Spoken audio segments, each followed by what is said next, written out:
Bonsoir. Je ne vous imaginais pas si nombreuses.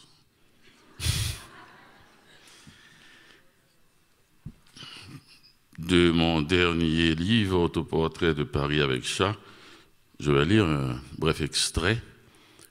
C'était arrivé lors du Bataclan, j'étais à Montréal, et l'hebdomadaire, le Nouvel Observateur, m'a appelé pour me demander un témoignage, comme je vis quand je suis à Paris, dans le 10e arrondissement, près de la gare de l'Est, là où s'est passé à peu près ces événements tragiques. J'ai répondu qu'il fallait laisser d'abord parler les témoins, ceux qui étaient là, ceux qui ont vécu cela. Vous savez, on a presque inventé une sorte de cohorte de gens qui donnent l'impression d'être toujours partout, là où les événements se passent, qu'on appelle généralement des vedettes ou des personnalités connues. Il reste quand même qu'il y a des gens qui subissent ces événements, quand même. Et je ne sais pas pourquoi, j'avais oublié cela, c'est-à-dire cette douleur était si forte que je l'avais cachée, comme des cristaux à l'intérieur de mon corps. Et quelques jours plus tard, j'étais dans ma baignoire, comme je fais généralement, à regarder des photos pour un magazine, et je suis tombé sur une toute petite photo où je suis comme tout le monde, j'allais dire comme tous les Japonais, devant la tour Eiffel, en train de me faire photographier. Quoique la tour Eiffel affirme que c'est elle qui se fait photographier derrière ceux qui se font photographier devant elle. Elle a beaucoup de photos, dit-elle. Et cette petite photo, prise en 1983, m'a touché et j'ai écrit ce texte à propos des événements des Bataclan. Et je crois c'est le dernier mot seulement qui rappelle ces événements-là. Tout le reste me semble joyeux. Je marche de jour comme de nuit dans Paris depuis si longtemps déjà que je me demande qui habite l'autre, toujours ému de savoir qu'un poète nommé Villon l'a fait avant moi, qu'un libérateur comme Bolivar y a séjourné en dandy, que mon jeune voisin Jean de la rue Masson a fêté son 20e anniversaire jusqu'à l'aube, dans un bistrot situé en face d'une petite place faiblement éclairée. J'aime savoir qu'il existe une ville où les femmes aiment marcher de nuit sans s'inquiéter des ombres, et aussi parce qu'on y trouve une station de métro avant la fatigue. J'aime flâner dans une ville où les quartiers contrastés fleurissent au bout de nos rêves. J'aime m'arrêter à la terrasse des cafés pour observer le ballet des serveurs. J'aime écouter dans le métro les conversations des jeunes filles qui racontent la soirée d'avant. J'aime voir les jambes nues tout le long de l'été. Cet art de vivre qu'aucune autre ville ne connaît mieux que Paris et que personne n'a mieux chanté que Villon et Aragon, ou cette jeune fille croisée boulevard Richard Lenoir qui s'est exclamée « Je me suis cassé le talon, mais je m'en fous si c'est à Paris ». Me voilà dans cette baignoire à lire cette fois « Paris est une fête d'Hemingway », tout en me disant qu'elle le sera toujours, quoi qu'il arrive.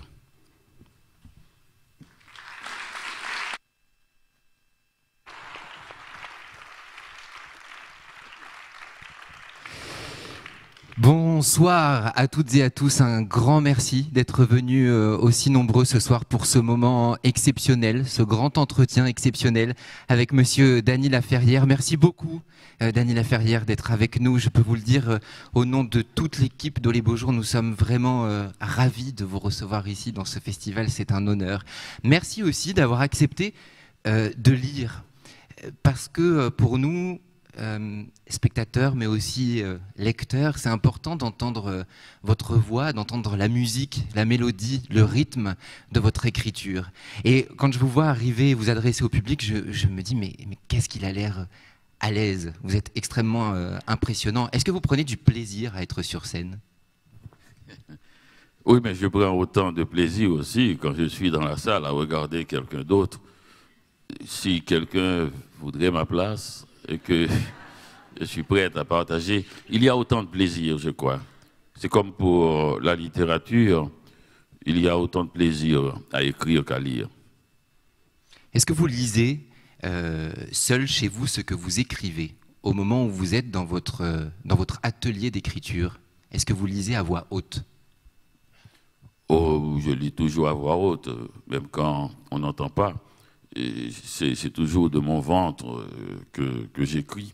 Oui, tout à fait. Mais c'est très rare que je sois seul quand j'écris. Et ils m'empêchent de travailler. Ils sont toujours là autour de moi. Ils ont des noms célèbres. Ils s'appellent Balzac, ils s'appellent Homère, ils s'appellent Virgile. Et puis aussi Simon. Enfin, c'est très rare que je sois seul dans la salle. Alors, quand j'ai des problèmes, je n'arrive pas à continuer à écrire, je me lève, j'ouvre n'importe quel roman de Balzac et je lui vole 3 ou 4 phrases. Vous savez, c'est pour tout le monde. Faites payer les riches. On va parler avec vous pendant 1h30 sur ce plateau. Nous avons réservé quelques surprises, vous verrez ça. Nous recevrons également sur le plateau une éditrice qui vous connaît bien et que vous connaissez bien. Il s'agit de Laure Leroy. Nous allons parler de vous, de vos ouvrages, des sujets qui vous tiennent à cœur.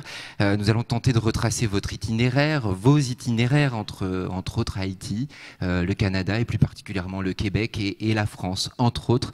Moi, je serai là pour vous embêter et pour être une sorte de gardien du temps. Mais j'ai à mes côtés Michel Schneider qui est avec nous. Bonjour Michel et merci d'être avec nous. Michel, journaliste au Point, notre partenaire, mais pas seulement. Il a de nombreuses activités. Il est aussi écrivain.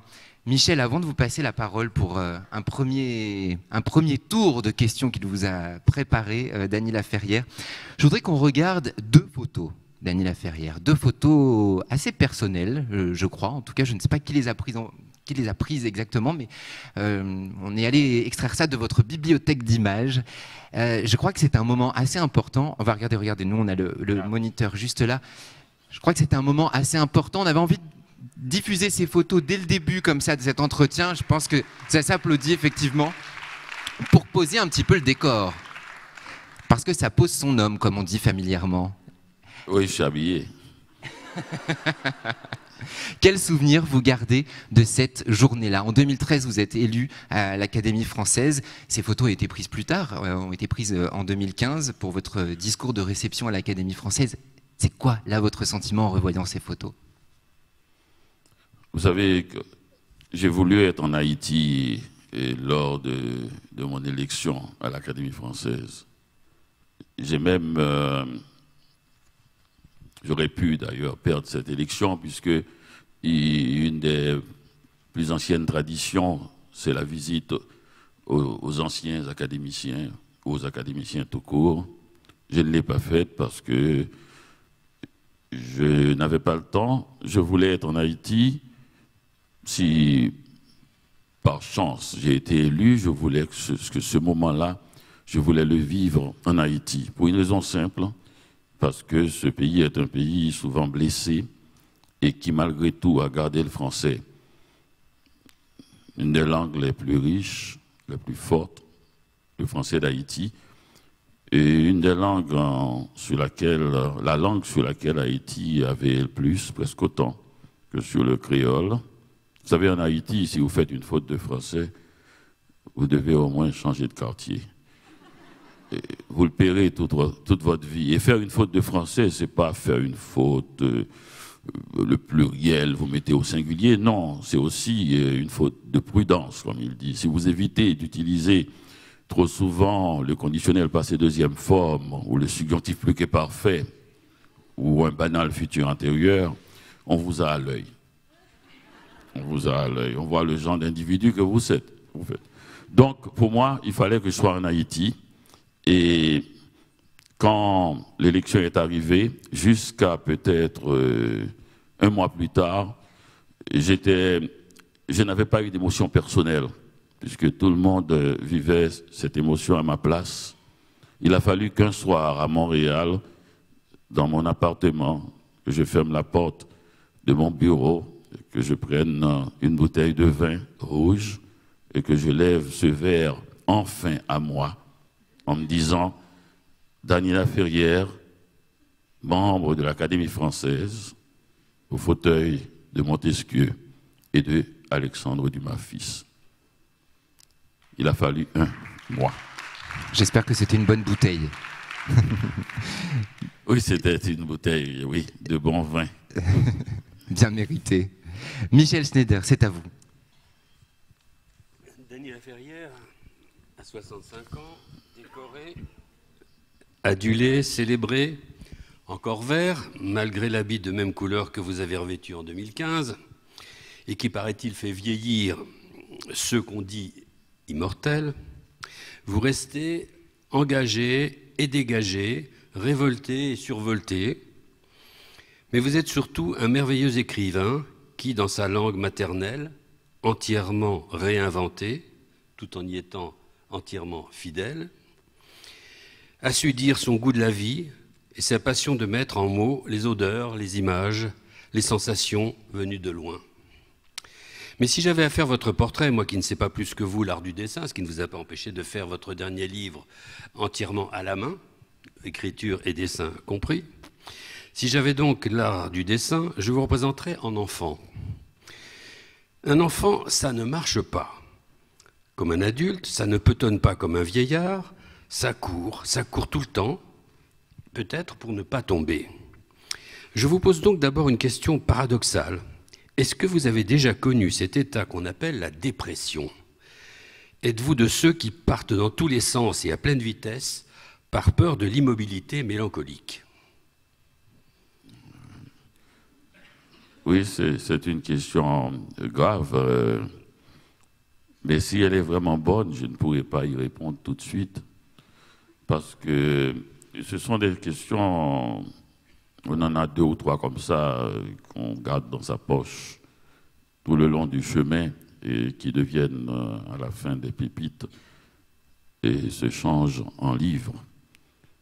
Et est-ce que, oui, peut-être, si je regarde un peu mes livres, il y a toujours quelqu'un qui reste immobile et un autre qui bouge sans cesse, comme dans l'odeur du café, où c'est ma grand-mère qui est toujours assise à la même place à boire du café. Et tandis que dans le charme des après-midi sans fin, je suis toujours en train de flâner dans la ville et de retrouver le soir ma grand-mère qui me donnait l'impression, à part de boire du café, d'être la personne qui ouvre la porte et ferme la porte, comme dans une de ces mythologies grecques. Et, ou encore dans Comment faire l'amour avec un ex sans se fatiguer, où il y a un jeune homme qui reste toujours couché, qui s'appelle Bouba, qui croit que Allah est Dieu et Freud est son prophète, et l'autre qui s'en va un peu partout dans la ville de Montréal à draguer les jeunes filles, à leur proposer des cafés, des conversations, à tenter d'étourdir ces gens avec des récits venus de loin. Donc l'idée d'un qui ne bouge pas et d'un qui bouge habite mon travail d'écrivain. Peut-être que je suis à la fois constamment sous pression et constamment en dépression, qu'avec le temps, cette grand-mère qui était une personnalité physique concrète, réelle, ordinaire, quotidienne, est devenue une part de moi et que je ne sais plus quand je reste immobile ou quand je cours. Vous écrivez « La rareté des livres à la maison rendait le récit sacré ». Est-ce que vous êtes devenu écrivain en lisant, en ayant autour de vous toutes ces présences familières des grands auteurs du passé, ou bien en vivant? Est-ce qu'on peut devenir écrivain en ne quittant pas sa chambre de livres? Non, je pense que c'est les deux quand même. Il faut les deux. Et c'est vrai que je reste d'ailleurs un lecteur. Dans mes livres, il y a toujours beaucoup de livres. Je parle des livres, je raconte leur histoire, je parle des écrivains, de ceux qui écrivent ces livres. Et dans à peu près tous mes livres, sauf dans la collection haïtienne, publié par Laure Leroy chez Zulma. Et oui, il y a deux mouvements. Vous savez, c'est toujours un moteur à deux temps. Et il y a ce temps où je suis dans la bibliothèque, où je lis, je relis plutôt d'ailleurs, je crois que relire, et il n'y a rien de plus intéressant que de redécouvrir un livre qu'on avait compris différemment et de voir combien on s'était trompé, mais c'est pas grave, on ne se trompe pas. Et dans son imaginaire, et on se renouvelle tout simplement, et en même temps quand même de plonger dans le fleuve de la vie et d'y aller franchement. Et j'ai été celui-là. J'ai travaillé pendant 8 ans dans des usines à Montréal. J'ai été sans domicile fixe en arrivant. J'étais ouvrier illégal. Et donc, j'ai été celui qui était dans la vie. Je ne crois pas que j'ai fait œuvre uniquement, j'allais dire, romanesque à partir de l'imaginaire. Et je crois que aussi, je n'ai pas vécu pour écrire. Et je ne ferai pas cette injure à la vie. Et j'ai vécu tout simplement, mais je crois que j'en ai mis un peu dans mes livres. Vous savez, j'ai tendance à croire qu'au début de ma vie d'écrivain, que les livres venaient de moi, venaient de ce que j'avais vécu, de la description de ma chambre à Montréal, de la petite galerie à Petit Goave, de cette nuée de tente que j'ai connue à Port-au-Prince. Et bien finalement, après une trentaine de livres, je commence à croire que je viens de mes livres. Et qu'ils m'attendaient dans un futur comme ça, et qu'ils étaient là, et que je ne pouvais pas ne pas les écrire. Ce qui serait impossible, c'était de ne pas les écrire. En ayant vécu ce que j'ai vécu, en connaissant l'alphabet, en croisant les mots, en aimant le faire, il était fatal que je finisse par écrire l'odeur du café. Vous avez eu une mère qui était bibliothécaire, un père qui était un homme éminent, donc un tribun, enfin un homme qui maniait certainement la langue avec beaucoup d'éloquence. Et puis vous avez cette grand-mère dont vous parlez dans tous vos livres pratiquement, sur qui vous dites dans un passage très beau, vous dites au fond c'est sur sa peau que j'ai appris l'alphabet. Les sillons de ses joues, de sa nuque vous ont appris les principales lettres de l'alphabet. Bon, est-ce que vous diriez vous êtes devenu écrivain par ce bain plutôt du côté des femmes, ou bien je dirais par l'absence du père qui, très tôt, a été condamné à l'exil et que vous avez perdu de vue, et pas seulement de vue, mais pendant le reste de son existence et de la vôtre?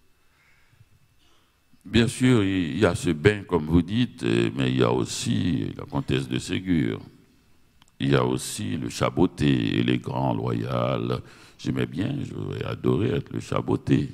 Et donc, il y a aussi les livres du Club des 5, vous savez, qui fourmillaient de desserts magnifiques. Et on n'a pas beaucoup de desserts en Haïti. On a des fruits, c'est vrai, mais qu'on mange à tout moment.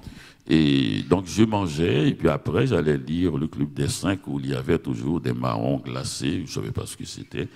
Il y avait toujours une glace que Dagobert, ou dans le clan des 7, finissait par voler la glace de ses enfants, et qui couraient à droite et à gauche. J'ai trouvé beaucoup de desserts dans les livres. C'est un monde.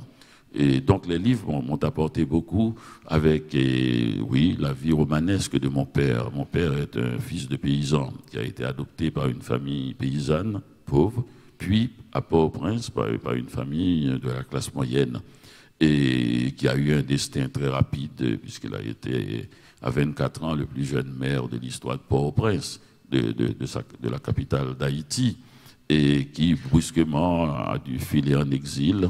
Et parce que les grands marchands, les grands commerçants avaient l'habitude de stocker les marchandises et d'affamer la population pour provoquer des mouvements de ville.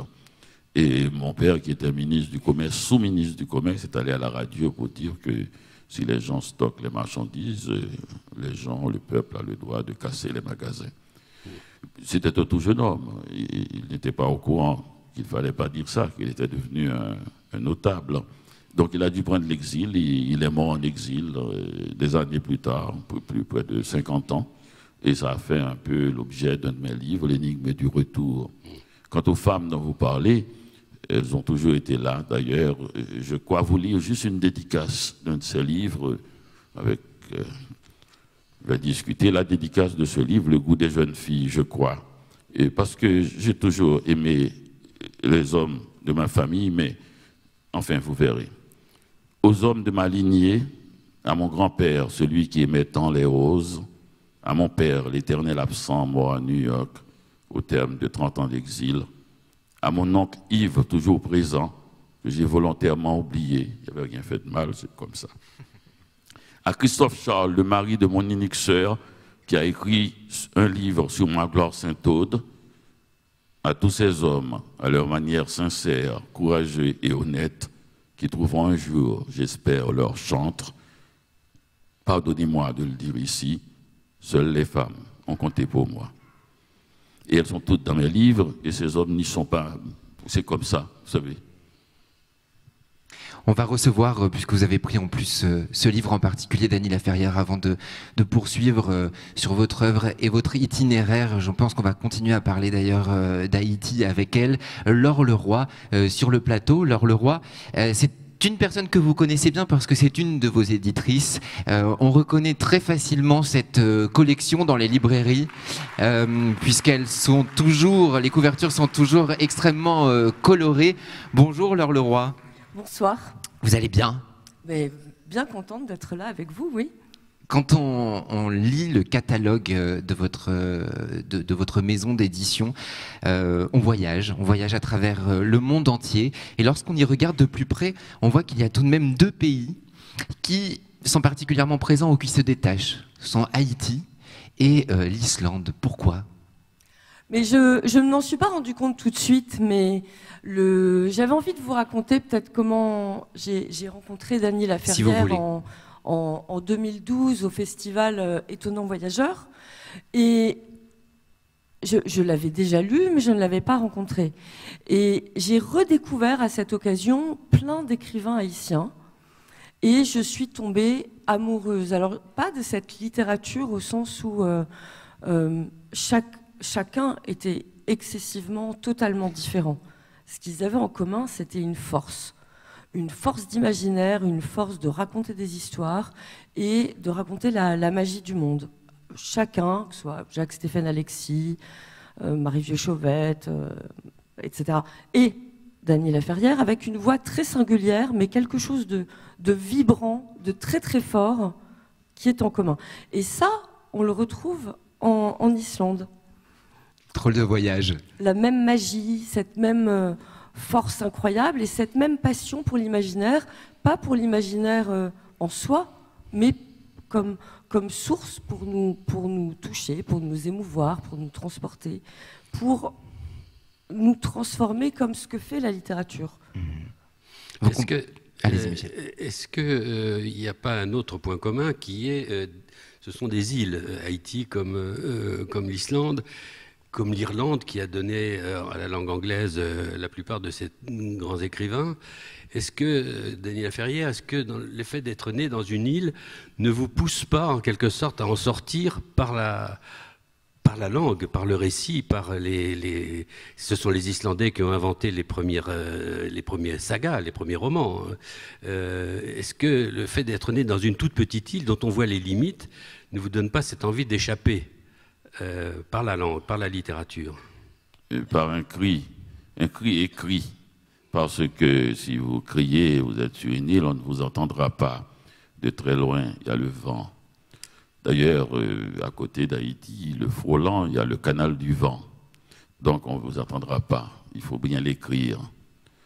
Oui, c'est vrai, et ces pays comme ça qu'on ne peut pas entendre et qui ont vécu des choses extraordinaires, vous avez dit, l'imaginaire, les sagas. L'Islande, d'une certaine manière, a inventé bien avant le roman. Ces sagas, d'ailleurs, on les appelle les sagas, les romans un peu vastes. Et et aussi d'autres choses dont les autres doutent encore. Et beaucoup de gens doutent qu'ils ont découvert l'Amérique avant tout le monde. Et pour Haïti aussi, il y a beaucoup de gens qui ne savent pas que Haïti, déjà en 1804, ou bien avant, en 1790, s'est révolté contre l'armée napoléonienne en 1802 et l'a battu, a repoussé cette armée hors des frontières de Saint-Domingue, et pour en faire un pays indépendant en 1804, le 1er janvier 1804, le premier jour d'une nouvelle année, pour la première fois, un peuple nègre entre dans le concert des nations. C'est ce qui a été dit ce jour-là. Donc, beaucoup de gens l'ignorent. Deuxième république en Amérique, et seul peuple qui soit sorti de l'esclavage avec une indépendance, une autonomie totale qui n'a pas été conquise entre des confettis et des toasts sur un gazon. Une indépendance, une vraie indépendance. Et donc ça, tout cela vous gonfle en même temps, vous sentez une frustration, quelque chose, une injustice profonde, je ne sais pas. Mais peut-être la mer, peut-être les poissons, le ciel étoilé finit par adoucir tout ça et le changer en musique. Et d'où vient toute cette musique qui a touché Laure Leroy un jour? Oui, Laure Leroy, quand vous parlez de Dany Laferrière et de son écriture, on entend, vous aimez, quand on en a parlé, vous aimez donner ce mot de vibration. Il y a quelque chose comme ça qui vibre dans son écriture. Mais il y a une phrase qui revient souvent dans Autoportrait de Paris avec chat, qui est le narrateur qui nous dit « Je suis dans un autre univers ». Et on le voit, il est couché, il rêve, je suis dans un autre univers. Et quand on ouvre un roman de Dany Laferrière, c'est pas quelqu'un qui nous raconte une histoire, mais on est vraiment transporté dans un autre univers.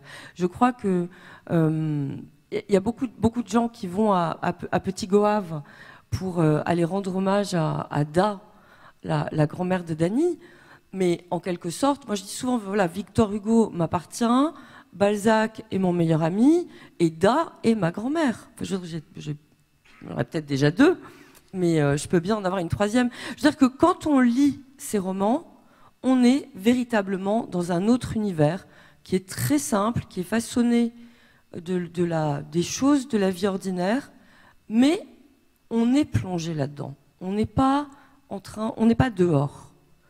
Et c'est une des choses absolument merveilleuses de tous ces livres, c'est que c'est plus que de les voir, c'est d'être dedans. Vous comprenez, Dany Laferrière, cette mécanique qui fait que lorsqu'on va lire votre livre, on va être plongé dedans et on va s'approprier les personnages, on va même s'approprier, comme le dit Laure Leroy, votre grand-mère. Est-ce que vous avez compris comment ça fonctionnait, vous, au moment où vous écrivez, pour nous donner ça à lire et nous plonger dedans? Non, quand j'écris, je suis là-dedans, je ne peux pas prendre une distance. Tout ce que je peux dire, si on en cause là, en ce moment, c'est que ce n'est pas de moi cette technique. Et ce n'est peut-être pas une technique, mais ça vient du fondement même de la peinture primitive haïtienne. Les peintres primitifs, ou dits primitifs, sont mes maîtres, parce qu'ils ont inventé une technique qui passe secrètement, comme sous les radars. La technique est pourtant simple.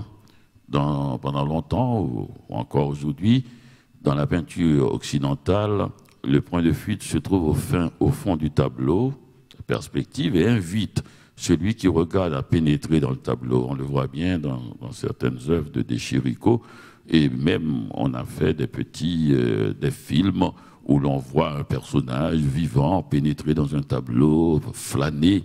Donc c'est une invitation au voyage, à pénétrer. Le voyageur, c'est-à-dire celui qui regarde, il a toute autonomie, mais il sent bien, il se sent aspiré quand même par un point tout au fond du tableau et qu'il aspire. On en est conscient d'un monde complètement fermé, formé, autonome. Tandis que dans la peinture primitive, Et on a l'impression qu'il n'y a pas de savoir-faire, que les personnages, comme les décors, se bousculent pour se mettre en avant du tableau.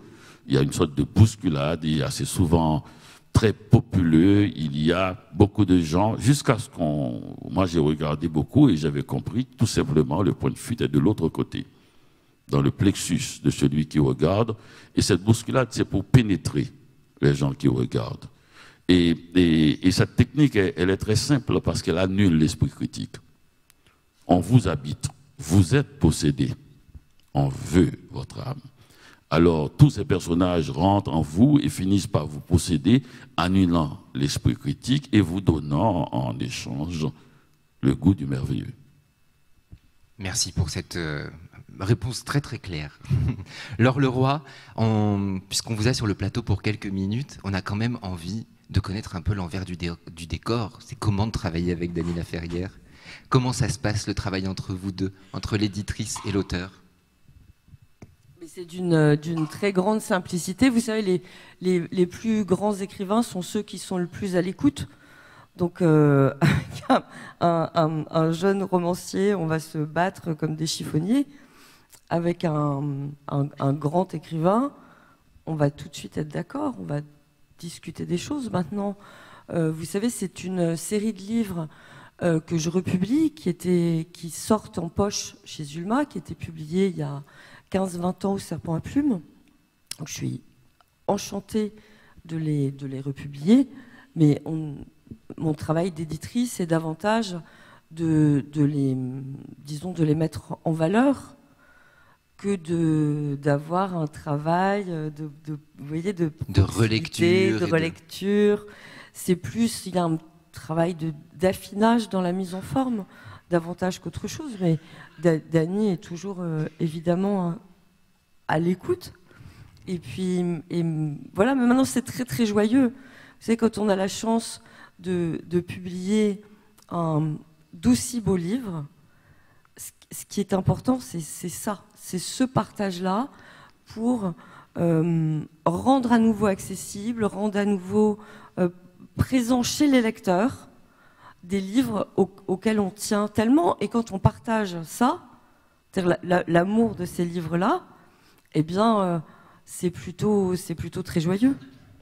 Un grand merci, Laure Leroy, d'être venue témoigner ici ce soir au Théâtre de la Criée. On voit qu'en fait vous avez presque une relation idéale avec Dany Laferrière dans cette relation éditeur. Surtout, au fond, elle n'a pas dit la vérité. Ah, il y a une partie de la menti. vérité. Non, elle n'a pas menti. Mais il y a une partie de la vérité d'abord qu'elle ne sait pas et une autre qu'elle a tue.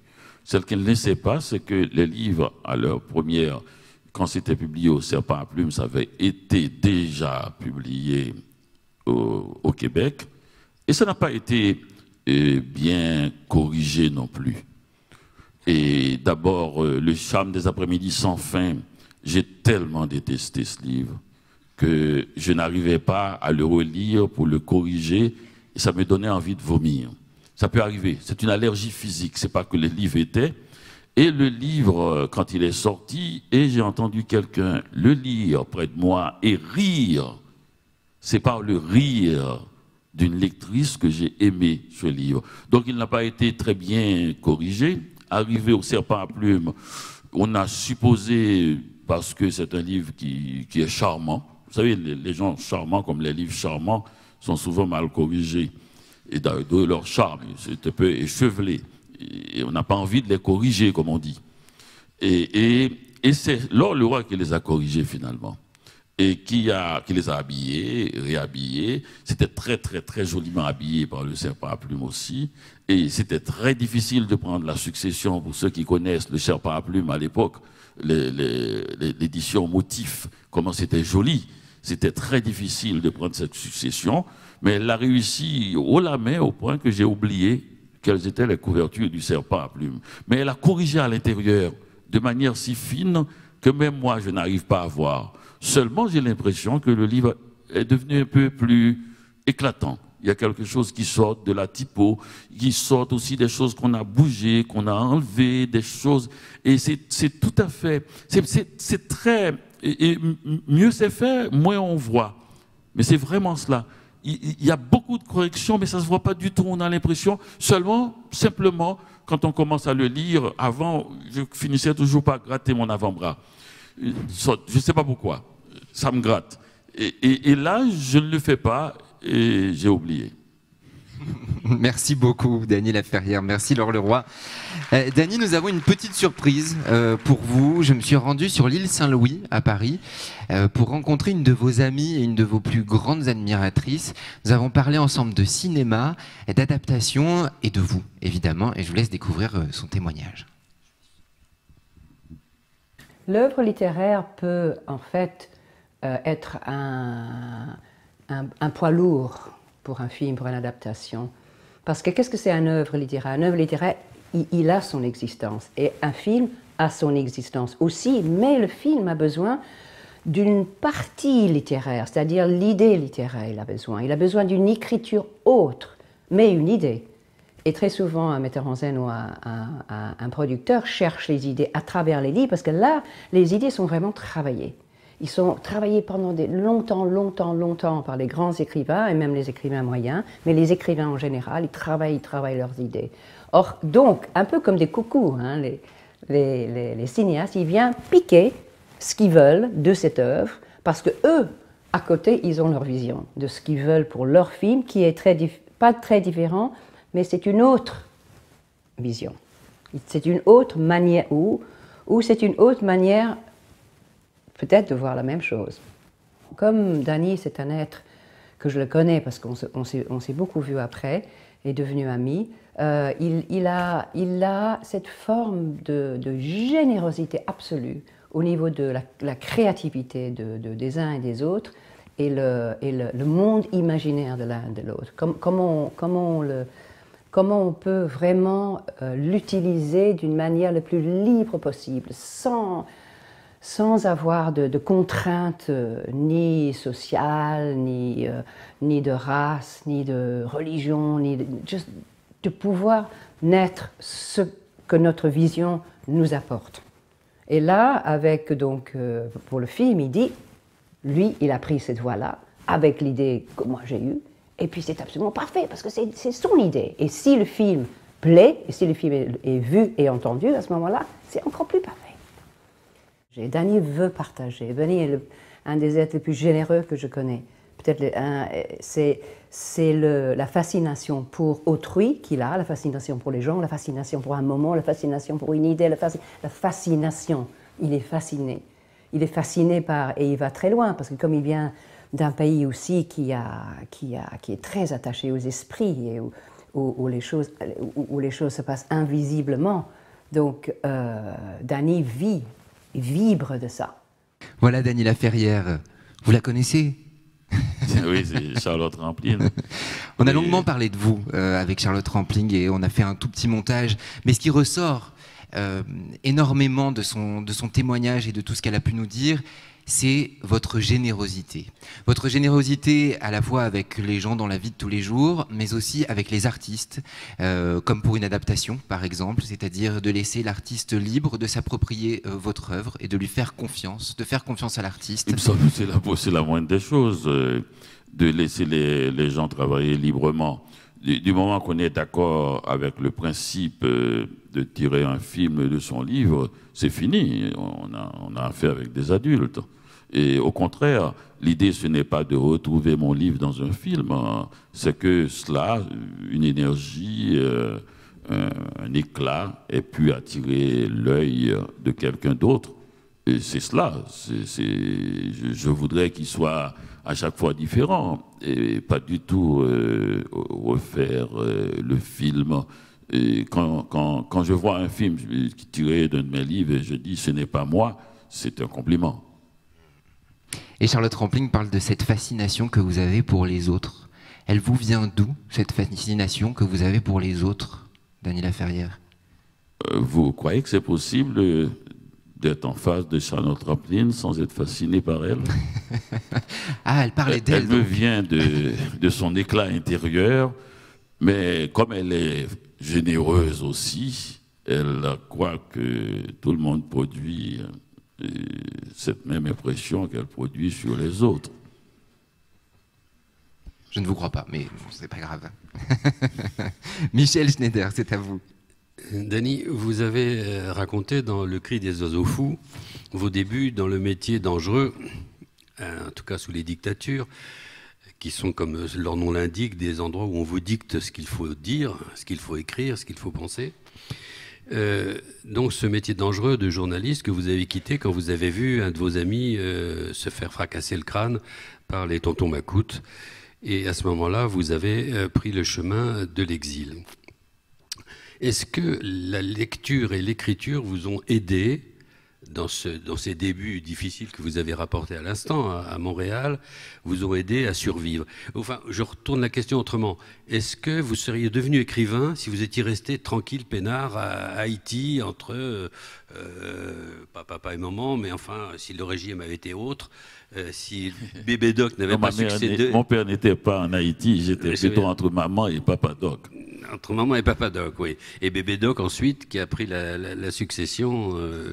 Bon, est-ce que vous seriez devenu écrivain si vous n'aviez pas eu cette coupure, cette blessure dans votre vie Enfin, je ne pense pas qu'on puisse parler au conditionnel avec quelque chose d'aussi consubstantiel que la littérature, parce que pour que ça puisse sortir en chant, il faut qu'on ait digéré tout avant. Il y a un temps de mastication tellement profonde que c'est difficile de savoir. Peut-être est-ce que je serais devenu ce genre d'écrivain? Et sûrement pas. Sûrement pas, parce que, vous savez, c'est très difficile d'être écrivain hors de son pays, et en même temps, c'est une très grande chance que beaucoup d'écrivains n'ont pas. Ce n'est pas tous les écrivains qui ont un dictateur. Tout le monde ne peut pas bénéficier d'une telle chance. Donc, ce que ça fait, c'est que quand vous écrivez un livre comme L'odeur du café, et que votre lectorat ne sait pas d'où vous venez, vous devez raconter cette histoire comme si tout le monde était en complicité profonde avec vous, puisque vous parlez d'un temps qui ne se partage pas, qui se vit, l'enfance. Quand on est enfant, on ne s'assoit pas dans un salon pour se raconter. D'ailleurs, quand j'étais enfant, je détestais les jeux assis. C'est-à-dire s'asseoir au salon et causer. On court autour, on vit. Et le lecteur est attentif à ça. Il est attentif au fait que d'être dans l'impression d'une sincérité totale, qu'il est de l'autre côté, qu'il regarde un monde dont il ne connaît pas les codes et qu'au fur et à mesure, par une sorte de dévoilement, un à un, tout cela vient et finit par presque s'appliquer à lui et brusquement, étrangement, une personne de Marseille pense quoi? Que sa grand-mère s'appelle Da et qu'elle vient d'une petite ville qui s'appelle Petit-Goâve et qu'elle est un petit garçon et qui passe les après-midi à causer avec sa grand-mère. Mais en fait, vous devez, enfin moi, il y a une sorte de ruse quand même de la narration qu'il faut intégrer à l'intérieur du texte pour permettre cette accessibilité profonde sans que on perçoit une manipulation de magicien, mais plutôt une sorte d'évidence de peintre primitif. Donc, pour moi, c'est une grande chance parce que cette tentative de faire paraître les choses très simplement et de manière évidente, ou de cacher tous les fils, toute la machine, et en même temps de travailler sur des souvenirs que le lecteur ne connaît pas. Comment introduire un souvenir dans la tête d'un lecteur qui n'est pas au courant, qui n'était pas dans ce monde d'avant? Parce que dans le temps de la lecture, il y a des événements et des moments qui ne peuvent être lus dans leur gonflement d'émotion que si le lecteur qui lit cela a l'impression d'une nostalgie. Et comment introduire cela? Et par des petits rappels d'événements, par des petites choses comme des ruisseaux souterrains, et qui fait que le lecteur a l'impression d'avoir déjà vu ça et de le reconnaître, d'en être certain et de vivre la relation émotionnelle. La police faisait ça autrefois beaucoup. On monte aux témoins une série de photos de criminels et peut-être une dizaine de séries et en glissant une photo la même dans chacune des séries pour que le témoin finisse par dire « Oui, c'est lui que j'ai vu l'autre soir. C'est lui. » On lui a créé un souvenir. Il n'y a pas que cela aussi. Il y a une sorte de générosité, d'évidence, de complicité qui doit faire parce qu'on n'est pas pour mentir, on n'est pas pour manipuler. Enfin, toute cette opération s'appelle l'écriture. Et j'ai rencontré une dame il y a quelque temps à Lisbonne et qui m'a dit, une Française, « Monsieur Laferrière, j'aime beaucoup ce que vous lisez. J'ai beaucoup aimé l'odeur du café, mais comme c'est difficile. Au début, le début est tellement difficile, je me suis accroché et à un moment donné, peut-être à la 50e page, et j'ai commencé, je suis rentré. Mais pourquoi? Et parce que j'ai dit, écoutez madame, je vais vous dire une chose. Je ne vous raconte pas mes problèmes d'écriture, ne me racontez pas vos problèmes de lecture. La difficulté que vous avez eue, ça s'appelle la lecture. Je sais très bien que les gens veulent dévorer les livres, mais il y en a qui ne se laissent pas dévorer facilement. J'ai été frappé en relisant les livres publiés par Laure Leroy par deux choses. La première, c'est que dans presque tous, vous avez un personnage d'écrivain. Et je ne pense pas que ce soit par narcissisme ou par incapacité à parler d'autre chose que soi. Il y a quelque chose d'universel dans ce personnage qui réfracte son enfance et son milieu d'origine. La deuxième chose, c'est que presque toujours vous écrivez au présent pour décrire ce passé de l'enfance. Vous employez le présent de l'indicatif pour parler de choses lointaines et passées. Est-ce que le passé est passé pour vous ou est-ce qu'il ne passe jamais ? Le passé est éternel. Il devient présent, il devient futur, il retourne au passé. Mais ça m'a valu quand même des désagréments. Je vous avais parlé de la manie haïtienne d'utiliser tous les temps de verbe. J'étais en Guadeloupe et il y avait un Haïtien qui semblait être un paysan qui travaille dans les champs. En Guadeloupe, j'étais en train de signer des livres et il attendait. Chaque fois, je lui faisais signe de venir. Quand même, ça faisait longtemps qu'il attendait. Il y avait des gens qui faisaient signer leurs livres et il me disait, finalement, il y a des gens comme ça, j'ai compris qu'il voulait me parler en dernier. C'était un homme discret, il m'a pris à côté et il m'a dit, excusez-moi, monsieur Laferrière, enfin, il m'a fait plein de compliments. Finalement, il m'a dit, qu'est-ce que vous avez contre le subjonctif? Et j'ai dit, pris comme ça, brûle pour point. Je ne m'attendais pas. Et qu'est-ce que vous voulez me dire par là? Il m'a dit, j'ai lu tous vos livres. Il y a 2 ou 3 subjonctifs seulement. Et j'ai dit, c'est pour moi le présent. Et j'ai fait je ne sais pas pourquoi, si c'est lié à l'exil, à ce déplacement d'un lieu. Vous savez, le lieu est incontournable, dit Glissant. Et je suis parti du principe de l'immortalité. Je ne parle pas de l'académie. Je trouve d'ailleurs bien vaniteuse l'académie, et je crois même que mourir, c'est une forme de courtoisie, beaucoup plus qu'un autre. Ça me tuerait de ne pas mourir. Quand les autres meurent, c'est vraiment d'une impolitesse inacceptable. Non, je veux dire, cette éternité, qu'un papillon puisse vivre 24 heures et croire qu'il a vécu autant qu'une tortue. Et cette éternité-là, ce présent chaud de l'indicatif, me met dans ce que Laure Leroy appelle un autre univers. Un endroit où l'on ne meurt pas. Et c'est l'univers de l'enfance et qui n'a pas encore confronté la mort. Ils confondent très vite la mort, souvent, celle de leurs grands-parents. Et donc, pour moi, ce présent de l'indicatif est extrêmement important, d'autant plus qu'il est inatteignable. Au moment même où vous l'écrivez, il était déjà parti. Donc, pour moi, c'est très, très, très important.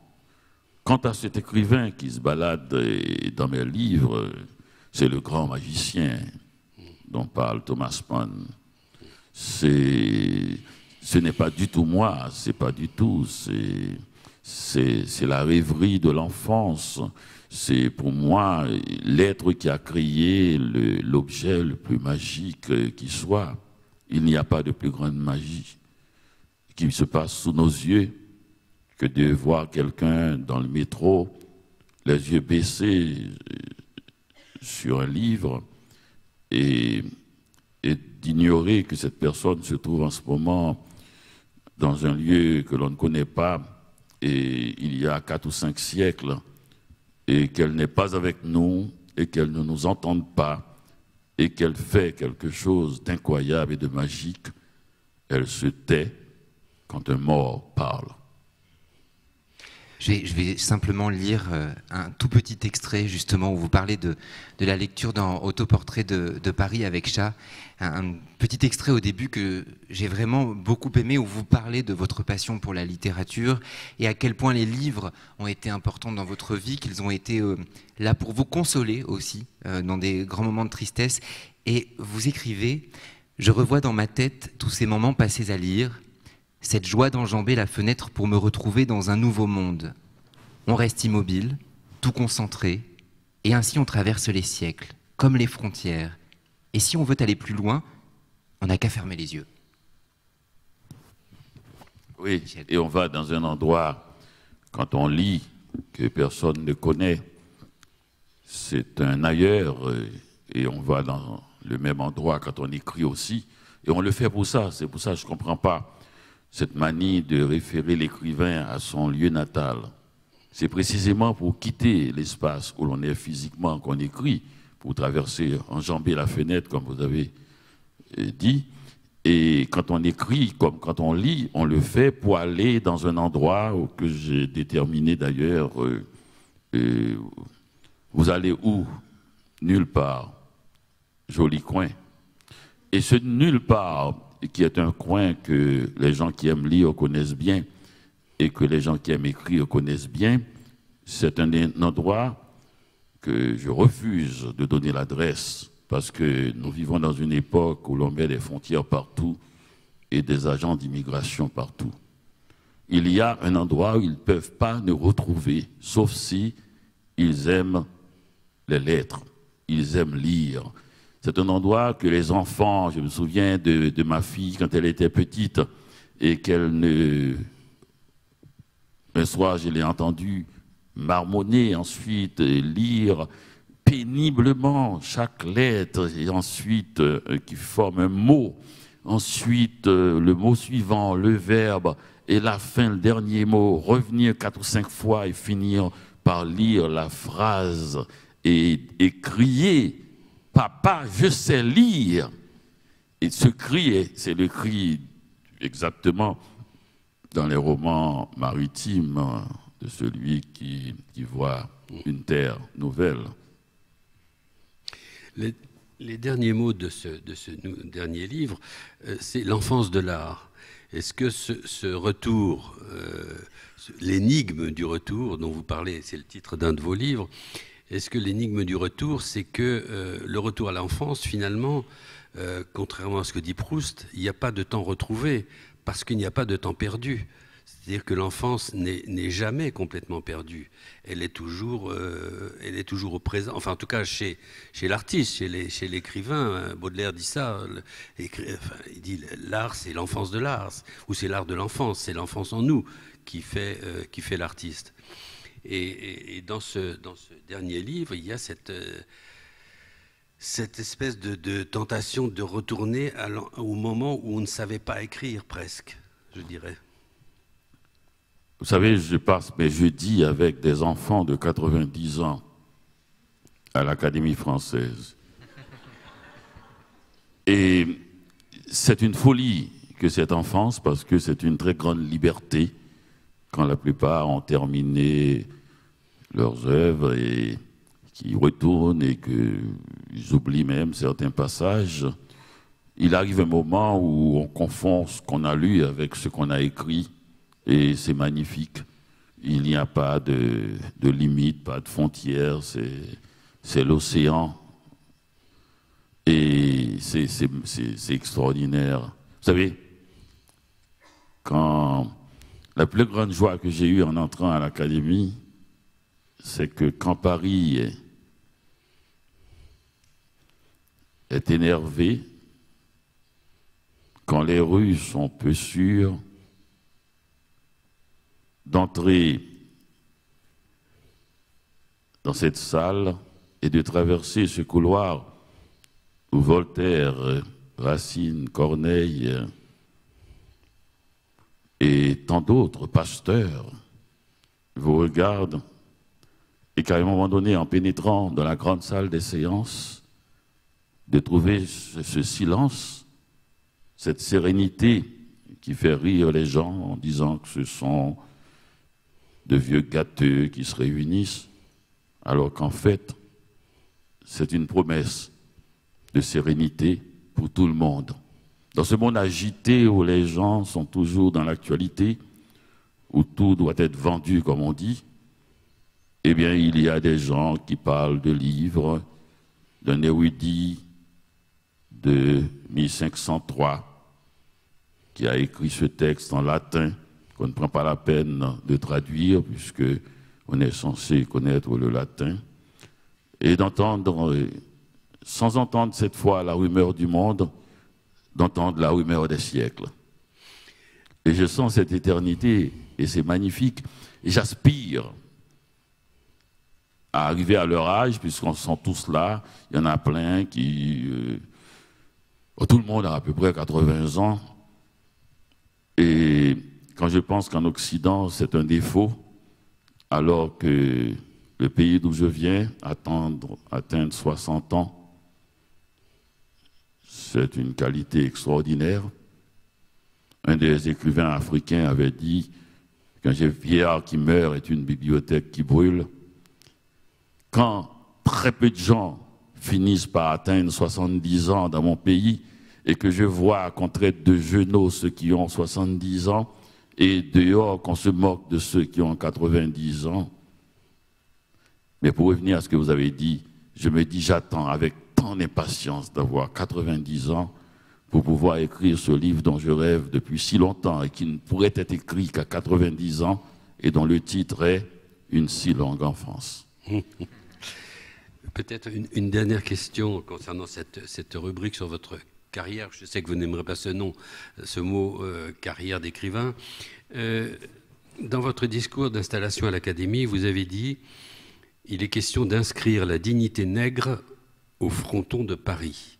Ce mot nègre, vous n'hésitez pas à l'employer, d'ailleurs même dans un titre, dans votre premier roman.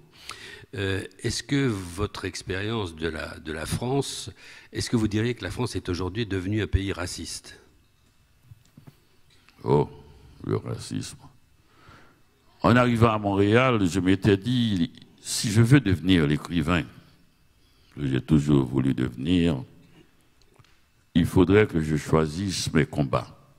Et le combat avec l'alphabet, vous ne pouvez pas savoir combien les adjectifs sont retors, les adverbes sont impossibles.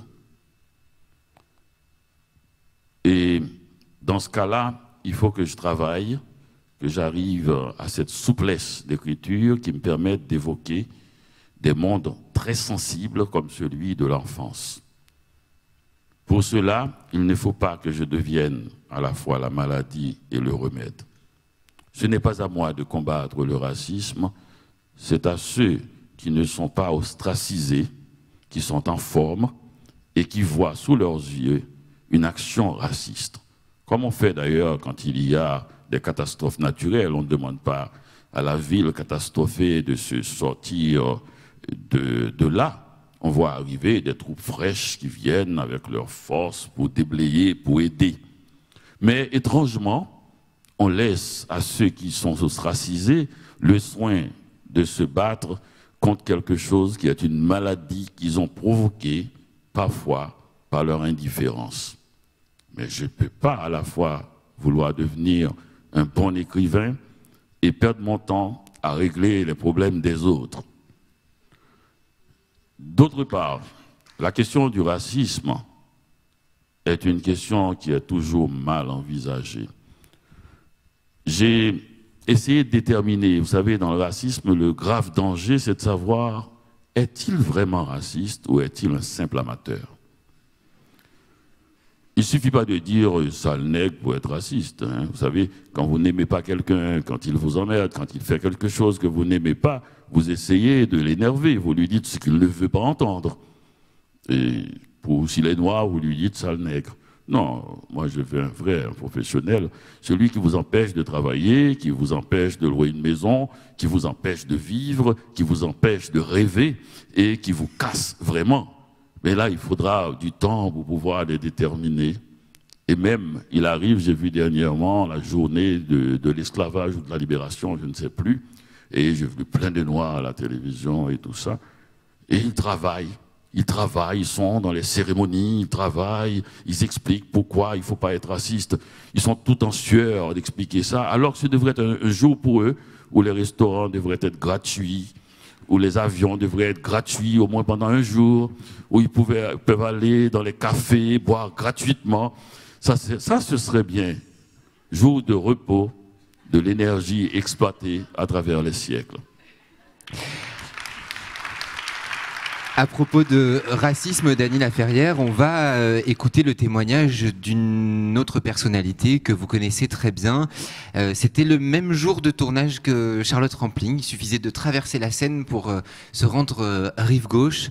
Et j'ai poussé la porte de la fondation Lilian Thuram et on a parlé avec lui de racisme et de vous. Ce qui m'a donné envie de créer cette fondation, je dirais que c'est l'histoire de ma vie en fait.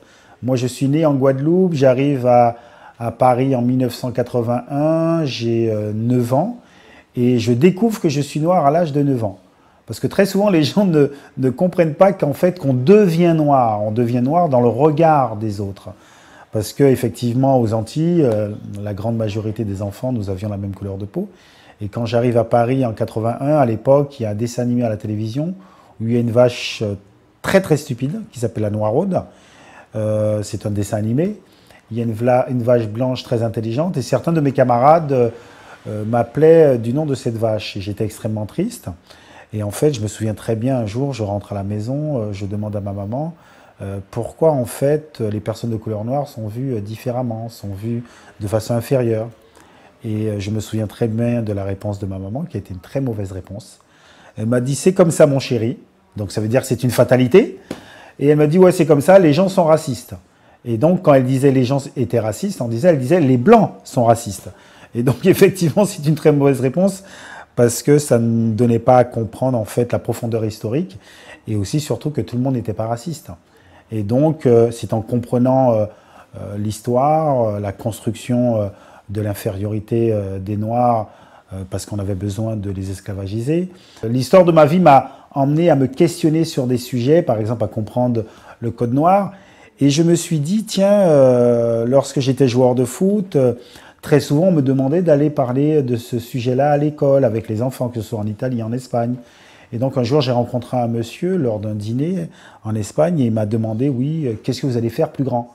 Parce qu'à l'époque j'avais 36 ans, donc j'étais un peu vieux pour jouer au foot. Et moi je lui dis, lorsque je serai plus grand, je vais changer le monde.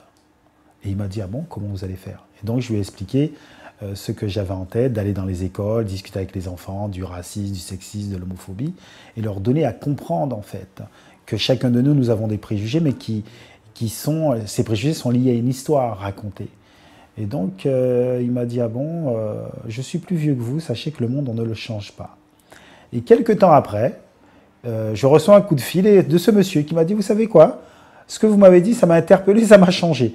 Donc vous avez déjà changé une personne et vous devriez faire une fondation. Lorsqu'on parle du racisme, je crois qu'il y a quelqu'un qui en parle très bien. Par exemple, un auteur comme Baldwin. en fait, il dit il faut que les personnes blanches se questionnent à savoir pourquoi ils ont besoin des Noirs. Parce que le racisme, c'est pas un problème de Noirs, c'est un problème de personnes blanches. Parce que c'est eux qui ont construit leur supériorité. Et donc, on a toujours tendance à croire qu'on a toujours besoin de quelqu'un qu'on peut mépriser pour avoir un très bon sentiment de soi-même. C'est ça en fait, vous voyez, c'est comme les hommes qui ont construit l'infériorité des femmes pour peut-être se dire qu'ils sont mieux et ils sont bien. Et donc je pense que, et là on parle de racisme au niveau institutionnel, hein, parce que très souvent les gens ne comprennent pas que le racisme c'est pas simplement quelque chose entre deux personnes, c'est vraiment une idéologie. Et donc il faut que l'Europe se questionne à savoir pourquoi ils ont besoin de dénigrer les autres pour avoir une bonne estime d'eux-mêmes. Je connaissais Dany Laferrière par ses écrits, mais en fait, je l'ai rencontré pour la première fois physiquement à travers justement un travail de la Fondation où nous sommes rendus en Haïti. Et ça a été une rencontre extraordinaire. Vous savez, il y a des rencontres qui changent votre vie, et bien ça fait partie de ces rencontres. Et nous avions, enfin, j'avais la chance d'être avec lui et on visitait les écoles. Et donc, c'était assez incroyable parce que lorsqu'il prenait la parole, c'était incroyable. Parce qu'on avait l'impression qu'il y avait tout d'un coup un film qui se déroulait juste à côté de lui et qu'on pouvait voir. C'est-à-dire, c'était incroyable. C'était tellement imagé qu'on avait l'impression de vraiment voir ce qu'il était en train de raconter. Et donc, j'ai été subjugué. Et donc, aujourd'hui, c'est une personne qui m'est très chère, en fait, parce qu'à chaque fois que j'ai la chance de le rencontrer, j'ai l'impression de devenir beaucoup plus intelligent. Donc, voilà. Plutôt agréable ce témoignage. Vous pouvez applaudir évidemment Lilian Thuram qui va voir cette vidéo, donc les applaudissements peuvent être nourris. C'est, j'imagine, agréable d'entendre ce témoignage et ce qu'il dit à propos de vous. Moi, quand même, ce qui m'a... Ah ben, il n'a pas besoin de moi pour être intelligent, vous l'avez bien, bien compris, et ça fait partie de sa générosité. Et non, c'est quelqu'un qui sait exactement ce qu'il veut dans le monde et qui a cette capacité d'écouter les autres. Et ce qui est rare, moi je l'ai vu aussi en Haïti, on a fait quelques villes de province aussi, et je l'ai vu se transformer, je l'ai vu vouloir raconter son expérience aux gens, il était venu pour cela, et à un moment donné, complètement passer de l'autre côté pour écouter ceux qui ne lui parlent pas. C'est pas facile à entendre des gens qui ne vous parlent pas. Et il faut un maximum d'attention pour capter l'intensité du faux silence. Les gens qui vous regardent et qui ne parlent pas, on pense que ce sont des disciples. Il en a vu des maîtres. Il y a quand même cette phrase qui est très marquante, enfin, je trouve, qui est dès le début de cette interview, à 9 ans, j'ai découvert que j'étais noir. Et d'un seul coup, on se dit qu'il devient noir, noir dans le regard de l'autre, et que c'est un schéma assez terrible au fond. Oui, bon, vous savez, à 9 ans, il y a beaucoup de choses qui nous arrivent. Et c'est ça qu'il faut aussi, et c'est pas trop distinguer des choses qui plus tard vont continuer, perdurer, vont avoir une importance dans notre vie. Mais notre vie est souvent déterminée par ce moment-là où ça bascule. Il a pu comprendre ça parce qu'il avait compris d'autres choses. Ce n'est pas une lumière qui est tombée sur lui, c'est parce qu'il était extrêmement formé, sensible à d'autres aussi, à d'autres injustices, à d'autres douleurs, à d'autres joies et aussi. Et ce qui fait qu'à 9 ans, c'est pas parce que l'âge est tendre, c'est parce qu'il n'était pas de cet âge-là. Et de 9 ans, et qu'il dit. Mais il dit quelque chose de vrai à propos, et de très Baldwin, à propos de pourquoi quelqu'un voudrait diminuer quelqu'un d'autre. Je me souviens que j'avais lu un texte de Baldwin où il parlait de Faulkner. Il avait dit quelque chose qui n'était pas tout à fait juste, pas dans le thème de justice, mais dans le thème de précision. Et exactement ce que vient de dire Lilian, que le noir, le blanc monte, a besoin du noir pour mettre son pied, pour savoir qu'il y a quelqu'un en dessous. Et quand il monte une échelle, c'était l'exemple qu'avait pris Baldwin. Mais quand on monte l'échelle, on regarde la barre en haut et non on regarde. C'est-à-dire la situation est encore plus grave. Et immédiatement qu'on sait qu'il y a quelque chose sur le sol sur lequel on peut mettre son pied, on oublie cette chose-là. C'est pire. On continue, on n'écrase même plus, on oublie, on marche dessus. Ce qui m'avait frappé, c'est beaucoup en Europe, parce que j'étais au Québec, et qui a quand même une tradition différente, parce que c'est un lieu qui se croit colonisé par les Anglais. Donc il y a une discussion plus directe. Et quand j'ai entendu des Québécois dire la langue française est une langue colonisée, qui est cernée par tous les anglophones, le Canada anglais, les États-Unis. Quand je les ai entendus dire, nous étions des porteurs d'eau, c'est-à-dire des domestiques. Et à Montréal, nous travaillions chez les Anglais, comme on dit. J'étais un peu triste parce que j'étais sorti d'un pays où tout le monde parle de dictature, et je tombais dans un autre pays dépressif où tout le monde parle de leur misère. J'ai dit, bon Dieu, quel trajet. J'aurais pu avoir un peu de vacances.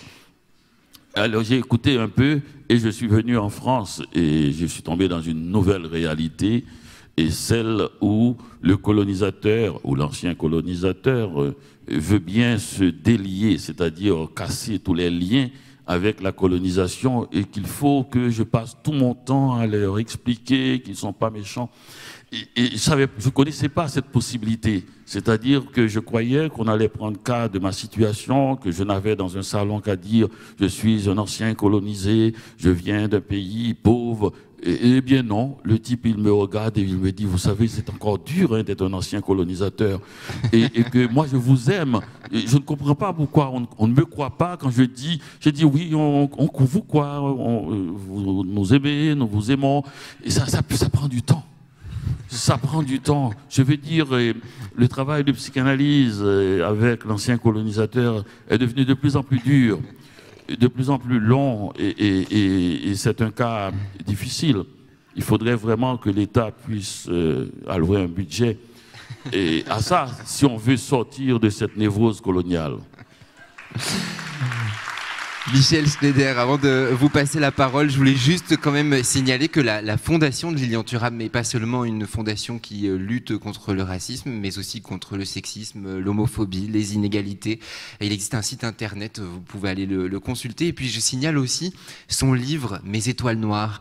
Je ne sais pas si vous l'avez parcouru, mais c'est une sorte d'encyclopédie, d'abécédaire des grandes personnalités noires qui ont marqué Lilian Thuram. Et voilà, c'est un travail documentaire remarquable. C'est un homme remarquable, là aussi. Vous avez vu comment, vous savez, tous les préjugés qu'il pourrait avoir contre les footballeurs, comme si on donne un coup de pied à un ballon, ça enlève une partie de notre cerveau. J'ai jamais compris pourquoi. C'est encore pire que la même chose que si on a les cheveux blonds, on ne pense pas. Enfin, il y a de ces bêtises, et là, il le casse. Hein. C'est l'une des langues les plus châtiées, et puis aussi, c'est un esprit tout à fait ferme, aventureux et, oui, disons-le, brillant. Michel. Venons-en à un sujet qui vous tient à cœur, si j'en crois vos livres, le sexe et les sexes.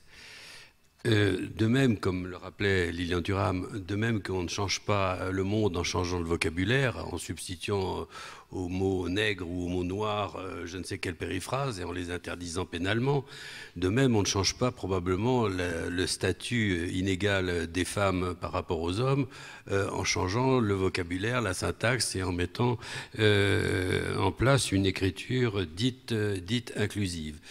Alors, cette phrase que vous nous avez rappelée en liminaire, seules les femmes ont compté, est-ce qu'elle n'est pas un petit peu machiste aujourd'hui? Est-ce qu'elle ne peut pas être critiquée comme... Qu'est-ce que c'est que les femmes est-ce que... Ah non, les femmes, je peux les nommer. Ma grand-mère Da, Je pense que je les ai nommés ailleurs. Je ne parlais pas de vos femmes à vous, de votre femme, de votre mère. Je parlais des miennes, de celles qui... Et je peux les nommer et vous dire comment elles vont habiter. C'est-à-dire l'odeur du café, Ada, ma grand-mère, à Marie, ma mère, à Ketty, ma sœur, à mes tantes Renée, Gilberte, Raymonde, Ninine, à Maggie, ma femme, et à Mélissa, Sarah et Alexandra, mes filles, cette lignée interminable de femmes qui, de nuit en nuit, m'ont conçu et engendré. Vous trouvez ça, Mathis? Vous savez, vous avez en face de vous un public qui est composé à 80% de celles, parce qu'aujourd'hui on dit toujours celles et ceux au début de chaque phrase. Là, je crois qu'il y a très peu de ceux et 95% de celles. Donc, on peut peut-être répondre de cette question. Qu'est-ce que vous pensez? Qu'est-ce que vous pensez, vous, aujourd'hui, de ce mouvement des femmes pour acquérir une égalité par les moyens de la représentation, de la parole, du langage? Est-ce qu'elle vous paraît légitime et bien posée? Est-ce que les remèdes sont à la hauteur du mal? Si vous m'aviez posé la même question sur la politique haïtienne, je ne vous aurais pas répondu. C'est trop vaste pour moi. Je ne réponds pas aux questions vastes. Je crois que ces choses-là impliquent tellement de gens, de millions de gens, que... on ne peut pas poser la question à une personne. Je me souviens, comme on le fait souvent, quand j'étais allé en Guadeloupe, vous savez, comme toujours, hein, à peine vous débarquez dans une ville, 1 heure plus tard, on vous demande qu'est-ce que vous pensez de cette ville. On m'a dit à la radio, question toujours dangereuse, qu'est-ce que vous pensez de la Guadeloupe, monsieur Laferrière? J'ai dit, je crois que c'est à la Guadeloupe de penser quelque chose de moi. Ils sont plus nombreux que moi. Il faut que j'arrête d'individu, d'avoir une vision globale qui touche tout le monde, précisément. Et si on voit mes livres, on verra que le chemin est tout à fait singulier. Et les choses que je dis sont toujours appliquées, comme tout à l'heure, pour les femmes qui voulaient dire ma grand-mère, ma mère et choses. Et mes livres, chacun de mes livres, chacune de mes phrases sont appliquées à des choses réelles, concrètes, ordinaires et précises. Une fois d'ailleurs, on m'a demandé, il n'y a pas longtemps, à Montréal, quand je vais à la radio, j'envoie toujours ma liste de thèmes, pas de thèmes, de manières de poser la question que je refuse, c'est-à-dire que pensez-vous de la politique en Haïti? Que voulez-vous que je pense de la politique en Haïti? À quoi ça peut aider Haïti que je pense quelque chose de la politique en Haïti? Ça, ils sont 10 millions. Et adultes. De plus, ça fait 40 ans que je n'ai pas vécu plus d'1 mois en Haïti consécutif. Et donc, une fois d'ailleurs, quelqu'un m'avait remis à ma place, un type que j'ai connu, quand j'étais en Haïti, il m'a dit, Danny, tu as vécu à l'époque 30 ans hors d'Haïti. Moi, j'ai vécu ces 30 dernières années en Haïti, elles furent terribles. La misère, la situation politique, les catastrophes naturelles, les coups d'État, les espérances brûlées. Et vous savez une chose? Nos métabolismes sont différents maintenant. Vous ne pouvez pas savoir qui je suis. 30 ans d'inquiétude constante, la nuit comme le jour, des coups de feu incessants, des manifestations, des vagues humaines qui traversent la ville avec des demandes dont on ne sait même pas où elles vont. Et il dit, quand vous avez vécu ça 30 ans, vous n'avez plus le même métabolisme que quelqu'un, il ne disait pas que j'étais riche, je ne le suis pas, mais qui peut dormir calmement dans une ville tranquille comme Montréal. Alors j'ai arrêté de penser comme ça, de loin. Je ne me fais pas ce luxe.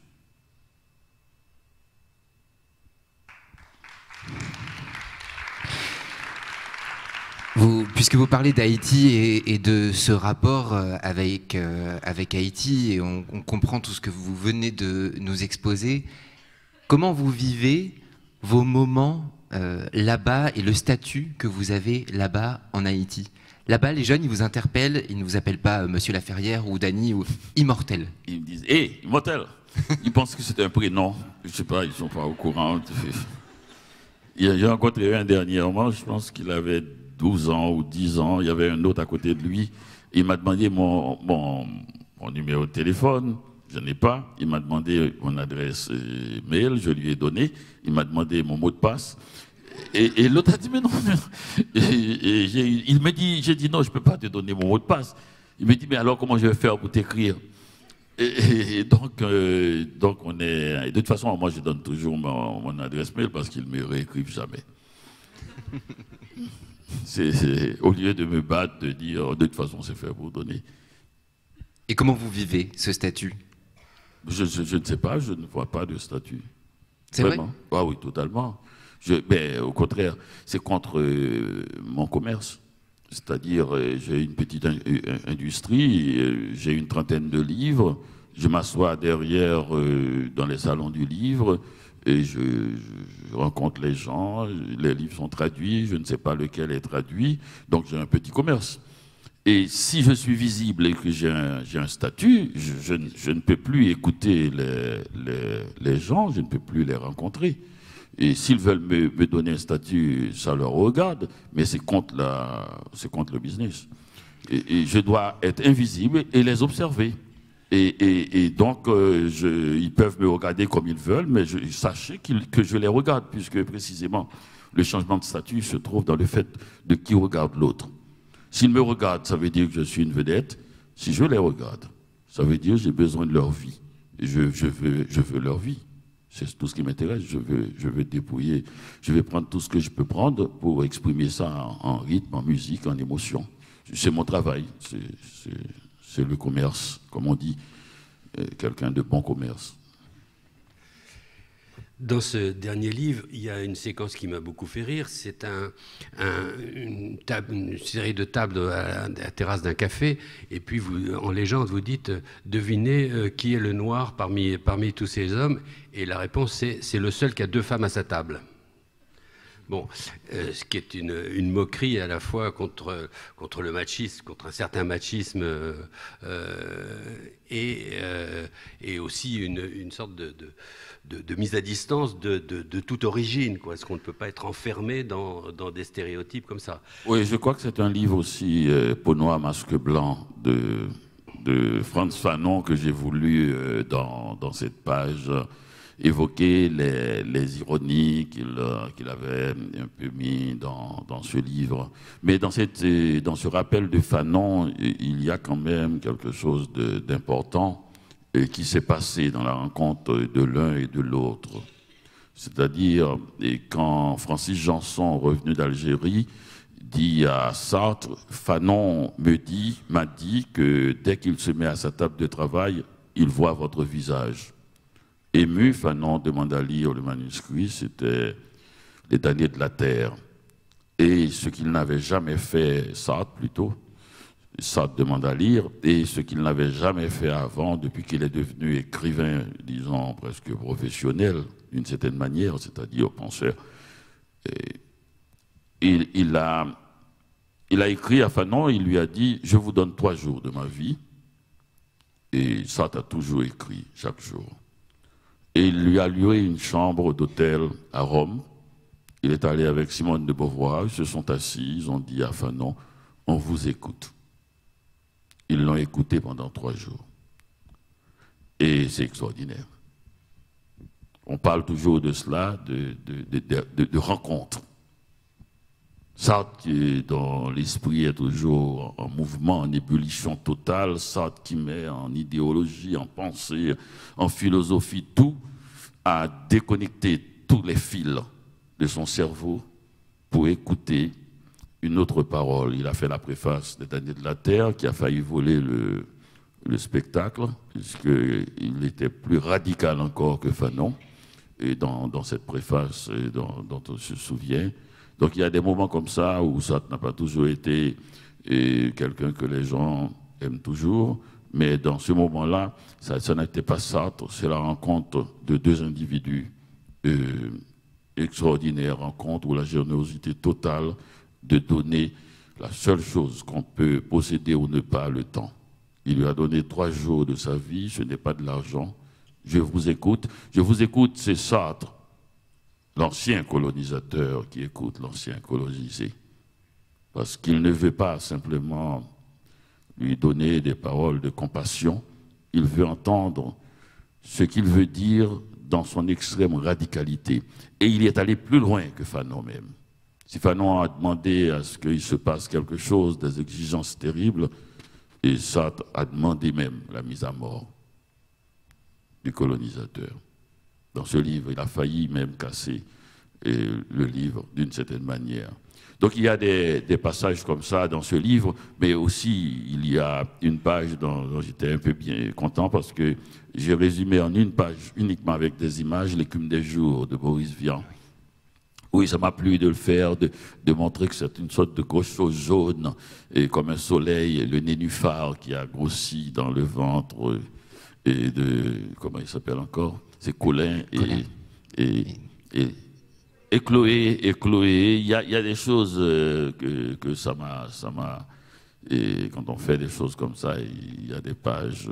Mais ce qui s'est passé, c'est que je ne sais pas, et pas une bonne écriture, je le dis souvent, je ne sais pas dessiner, je n'ai pas de chat. Je ne dirais pas comme je n'ai dit j'aime les chats, mais je n'aime pas les gens qui aiment les chats. Et je suis là comme ça, et je ne connais pas bien Paris, et j'étais tellement épuisé que j'ai voulu faire quelque chose que je n'avais pas encore fait, quelque chose qui pourrait me pousser et très loin, c'est-à-dire vers ce présent de l'indicatif dont on a parlé, ce présent continu, et c'est le dessin qui me l'a donné, comme une fleur au bout de mes doigts. J'ai vu arriver ce présent parce que c'est ça, on met des couleurs, c'est un autre monde, regarde, c'est le narrateur qui arrive au canal, le canal Saint-Martin, au canal Saint-Martin, ici, et donc c'est cela pour moi, et cette grande joie que j'ai eue pour une fois, et parce que tout simplement, vous avez parlé au tout début de dépression. Eh bien, il y a, à la fin de ce livre, ça c'est Balzac. Et on ne peut pas décrire Paris sans décrire cette ambition de Rastignac. Et ce qui est intéressant dans cette page, je dirais à droite, c'est qu'il ne faut pas la lire. C'est extraordinaire d'écrire. Moi, je l'ai écrit, mais vous n'êtes pas obligé de lire. C'est pour ça que c'est tout petit comme ça, mais tout est écrit. Et il ne faut pas la lire parce que vous allez comprendre tout de suite que vous n'avez pas besoin de la lire. C'est tout simplement tous les titres des romans de Balzac. Donc dès que vous avez reconnu 2 ou 3, vous dites, bon, oui, bien sûr. Bien sûr. Et tout à côté, c'est Balzac, et c'est cette fameuse culture que l'on connaît, avec les femmes qui l'ont aidé, qui l'ont habité, et étrangement, à part Caro et Zulma Caro. D'ailleurs, Zulma, les éditions Zulma, ça vient de Zulma Caro. À part Zulma Caro, elle porte tout le prénom de Laure, comme sa mère, comme sa sœur, à lui. Donc il y a tout un univers. Il y avait une troisième page sur Balzac que j'ai malheureusement... ça, vous voyez bien que c'est le douanier Rousseau. Et ce petit être en vert et bleu qui est couché, c'est le narrateur, et il est dans un autre monde. Et là, autour, il y a un douanier Rousseau assez gai, et un peu moins bien que le vrai douanier Rousseau, et sauf le tigre. Je réclame, mon tigre est meilleur. On retrouve aussi Basquiat, par exemple. Et puis, effectivement, vous parliez quand même de Sartre, de Vian.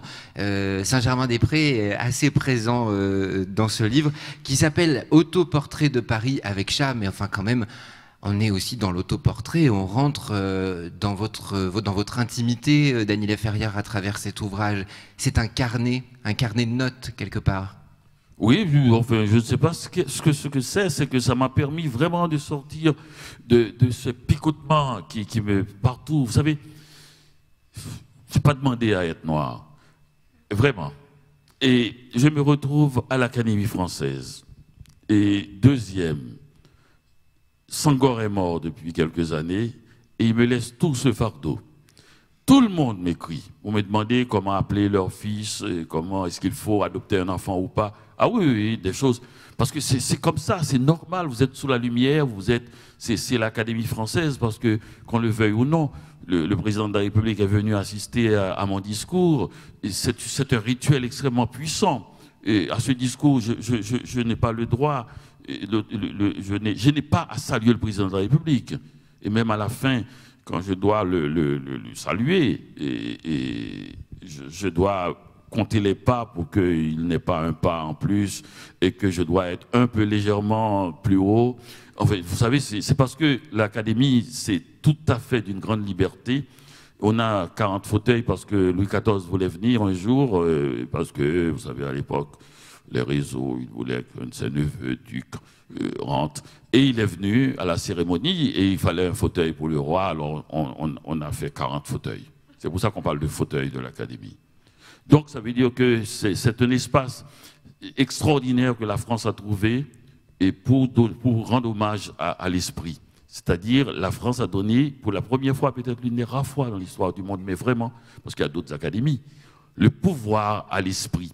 L'académicien a une épée, pourquoi? C'est le seul qui peut paraître devant le roi armé, à part un prince de sang. N'importe quel... Maintenant, moi-même aujourd'hui, je peux paraître devant Louis XIV avec mon épée. Et quelle épée en plus! C'est une épée que je me suis faite en Haïti d'ailleurs. Quand j'ai été élu à l'Académie, une dame haïtienne dans la rue m'a dit « Ah, monsieur Laferrière, vous n'allez pas vous faire armer par les Français. » J'ai compris que ce n'était pas une plaisanterie.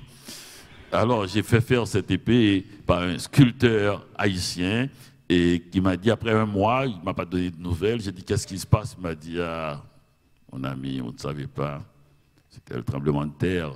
La seule forge qu'on avait est tombée. Et je n'ai pas des pierres précieuses pour mettre. Je n'ai pas besoin de pierres précieuses, qu'est-ce que vous racontez là? Vous vous moquez de moi? Il dit, oui, mais quand même, une épée d'académicien. J'ai dit, non, pas besoin de pierres précieuses. Il m'a dit, oui, mais on n'a même pas de fer. J'ai dit, mais qu'est-ce que vous avez en fin de compte? Il m'a dit, on n'a que le talent. J'ai dit, ok, on va faire avec. Et on a fait avec. Et il a fait une épée extraordinaire avec le talent. C'est-à-dire, depuis 1635, il y a des académiciens, jusqu'à aujourd'hui, une métaphore aussi simple, nette, concrète et efficace est arrivée pour la première fois. Il m'a dit, l'épée de l'académicien ne peut pas être une arme, ça ne peut être qu'une plume. Il a fait le bout comme une plume et il a mis même une goutte d'encre. À la fin, un petit rond qui représente la goutte d'encre. C'est la métaphore la plus simple, la plus normale d'une épée, c'est qu'elle soit une plume. Personne n'y avait pensé.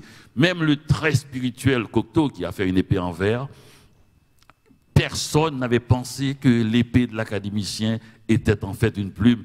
Il a fallu en être démuni de tout, de pierres précieuses comme de forge ou de fer, pour être obligé de réfléchir et de penser à une métaphore poétique d'une telle puissance. C'est extraordinaire quand même comment... Et vous savez, moi je ne suis pas pour dire que les gens qui mangent bien ne peuvent pas faire des poèmes et les gens qui sont démunis, seulement on doit à l'imaginaire. Mais quand même, de temps en temps, on peut sauter un repas si ça nous aide à penser mieux.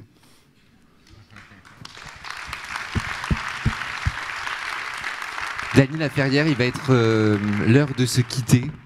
On voudrait simplement repartir un petit peu avec vos livres de chevet. On a fait une petite sélection qu'on va vous diffuser. L'exercice va être très court, si possible. C'est-à-dire que vous allez nous dire quelques mots à chaque fois sur ces ouvrages qui, je crois, sont très importants dans votre vie. Ça va défiler devant vous. Alors... J'arrive pas. Ah, la crucifixion en rose. Oh, Miller, c'est extraordinaire. Miller n'avait pas écrit un seul mot, pas un seul livre. Il était dans la voiture de son ami, un avocat qui lui donnait de l'argent. Ils étaient 5. Et le type a dit à côté, tu sais, ce type en arrière qui rigole, il n'a pas écrit une ligne. Il me fait croire qu'il est le plus grand écrivain du monde. Et pire, je le crois. On va passer... Ah oui, fiction. Le seul écrivain qui soit capable de regarder dans les yeux Homère.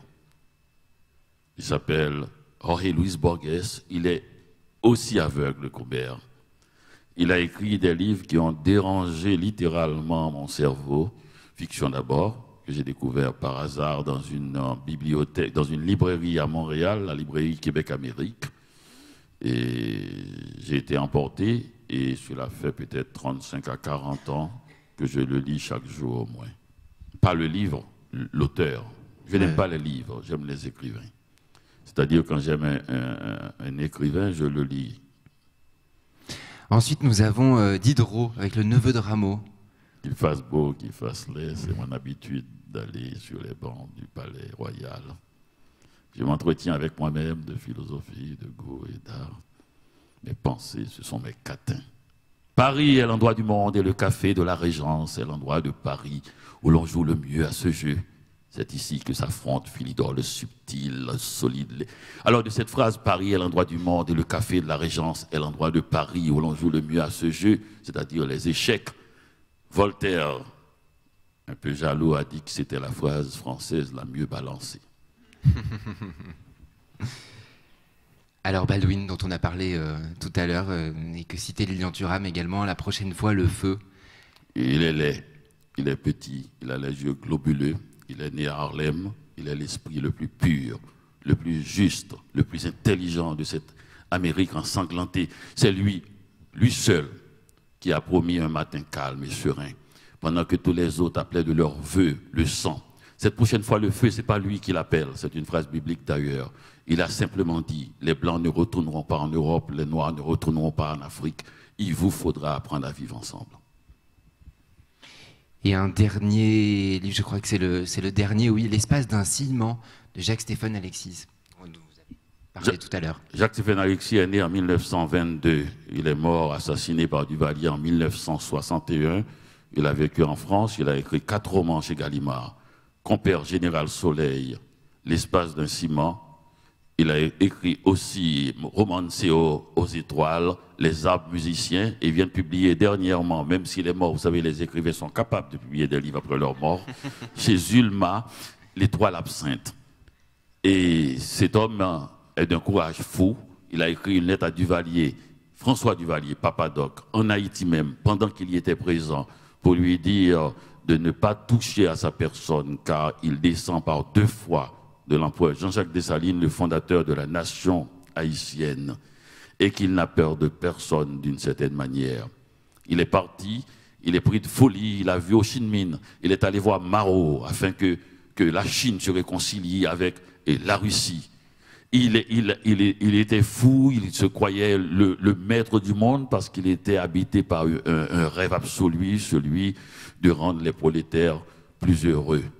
Il est allé à Cuba, il a rencontré Che Guevara qui lui a donné une mitraillette. Vous savez, les gens qui rêvent comme ça, qui racontent des histoires qui ne sont pas vraies, mais qui voudraient qu'elles soient vraies, finissent par rencontrer des individus d'action d'une telle puissance qu'ils doivent, à un moment donné, faire ce qu'ils disent, faire ce qu'ils rêvent.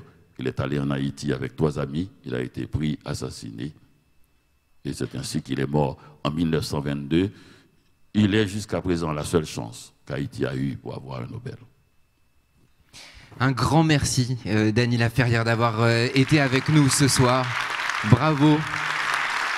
On aurait pu passer encore des heures avec vous, à vous écouter. Merci beaucoup, Michel Schneider. Merci à vous tous et toutes d'être venus ce soir pour ce festival Au les beaux jours avec Dany Laferrière.